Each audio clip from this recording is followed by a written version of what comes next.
Today we will discuss about fluid balance in human body. We know 60% of human body is made up of water. Suppose a person is of 60 kg weight, then 60% of this 60 kg is of water. Means that person is having 36 liters of water, which is in the form of intracellular and extracellular fluid. There are many different components, and the fluid is in the form of plasma, lymph, interstitial fluid and transcellular fluid. So together it forms around 36% of total body weight. So among this, the two-third is in the form of intracellular fluid and one-third fluid is in the form of extracellular fluid. So it must be there. So at least 60% fluid must be there in human body. Sometimes due to some pathological conditions, if there is depletion of water in human body, then certain conditions or symptoms may be seen in that case. Also, if fluid is excess, then again certain conditions, clinical conditions can be seen in that person. So there must be equilibrium in between input of fluid and loss of fluid from human body. Friends, if we think about input, then we drink at least around 1500 ml of fluid for 24 hours. This quantity may be raised, may differ person to person, but in an adult it must be around 1500 ml. Then we take fluid in the form of solid and semi-solid fluid. It is around 800 ml, and due to metabolic oxidation the fluid is released, water is released, and it is around 300 ml. So in total it must be around at least 2600 ml. And if we think about loss of water, then the adult can lose water in the form of urine. It is around 1500 ml at least. Then insensible perspiration may lose around 600 ml of water from body. Insensible perspiration means the perspiration that we cannot feel. The skin is kept moist, and to keep the skin moist, the human body loses water, and it is around 600 ml. And due to expiration, every time we lose some amount of water, which is around 400 ml. And feces, through feces, normal feces, adult can lose around 100 ml of water. So if we see the total amount of water that we lose, it is around 2600 ml. The amount of input of water is equal to amount of loss of water. So there must be equilibrium in between the input and loss of water. So this is the normal amount of water that we take in and we lose. These figures may be raised, may differ person to person, but there must be equilibrium in between the input of water and loss of water. We will discuss about volume depletion. Now we have seen the amount of water in human body. The next point is depletion of water or volume.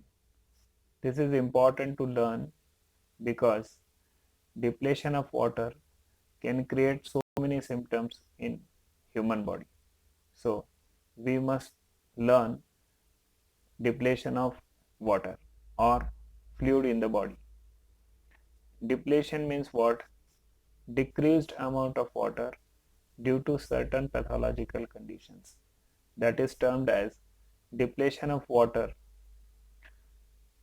Let us see etiology or pathophysiology. What are the causes of depletion of water? The important causes are: first, extrarenal causes. Gastrointestinal causes are vomiting, excessive vomiting, profuse vomiting. The person can lose large amount of water through vomiting. Similarly, diarrhea and fistula or aspiration. These are certain pathological conditions where patient can lose large amount of water from body. Then second important cause is hemorrhage. Sometimes there may be road accident or certain pathological conditions where large amount of blood is lost. Say like in case of esophageal varices or in case of road accident or postpartum hemorrhage. Due to any reason, when large amount of blood is lost from body, then it can lead to depletion of fluid in body and thereby depletion of water. Then burns. Due to burns, large area of skin is affected, and skin is very important to maintain the water in the body. If large area of skin is affected due to burns, then large amount of water is lost from the area of burn. Similarly, profuse sweating.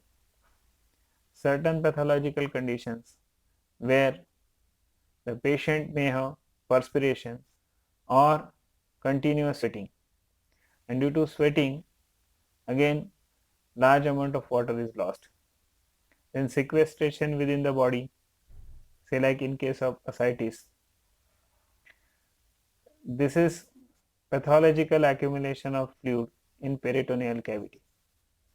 So rest of the body tissues may have scarcity of water, whereas peritoneal cavity is full with water.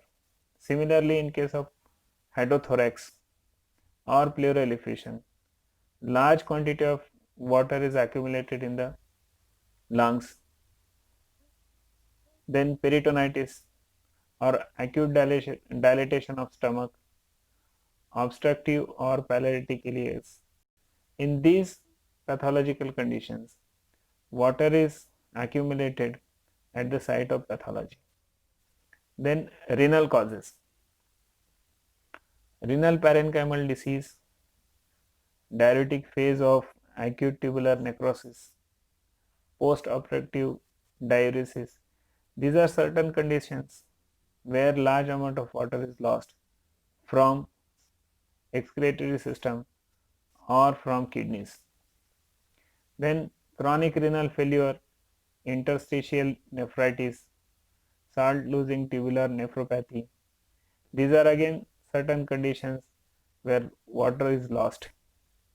Then excess use of diuretics, then osmotic diuresis. Even in case of diabetes mellitus, patient has to go for urination frequently. Then use of excess quantity of mannitol or glycerol infusions. They have certain effect on human body where water is lost. Then adrenocortical insufficiency. So in these conditions, water is lost from body and patient develops depletion of water. What are the clinical features? Important thing is peripheral circulatory failure.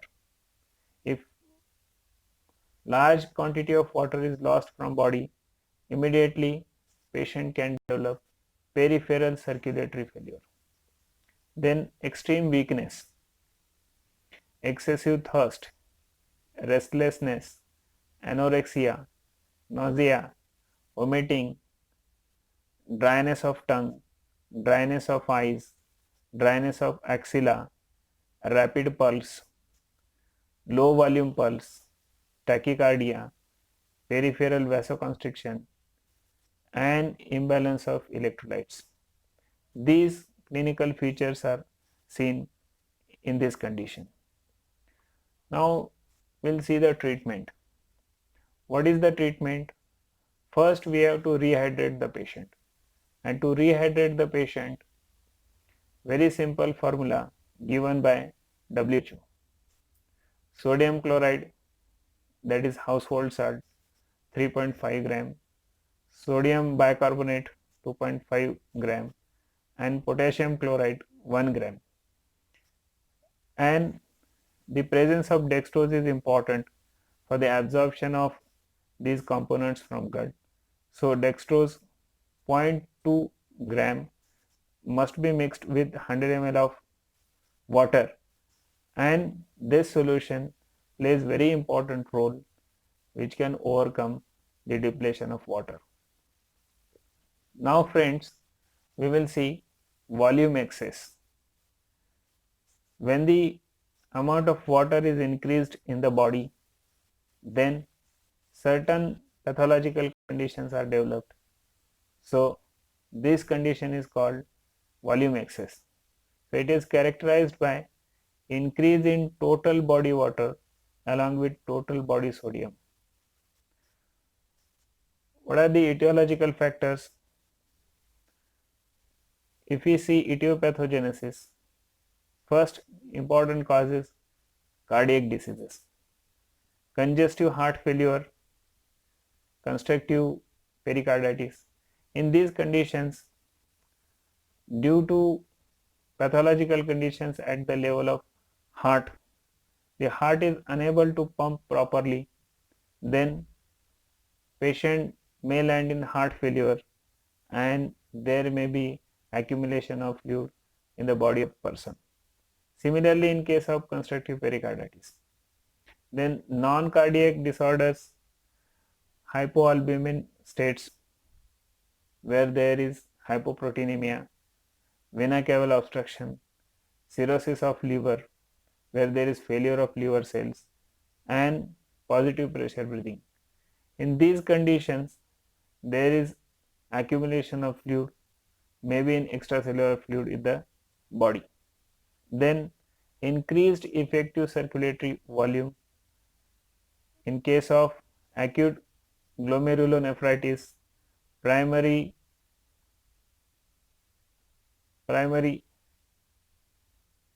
hyperaldosteronism, Cushing syndrome, inadvertent IV infusions. These are certain conditions where amount of fluid is increased in the body. What are the clinical features of excess fluid in the body? Presenting symptoms are drowsiness, weakness, convulsions, sometimes coma.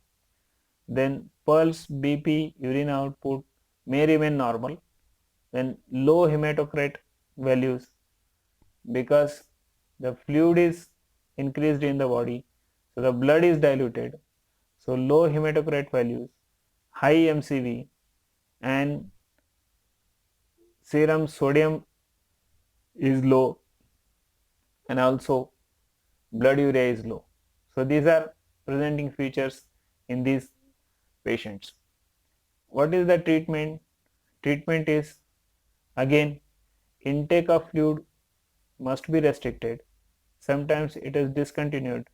So restriction of fluid is the important treatment in this condition. Friends, if you like this video, then share it with your friends and subscribe the channel. Thank you.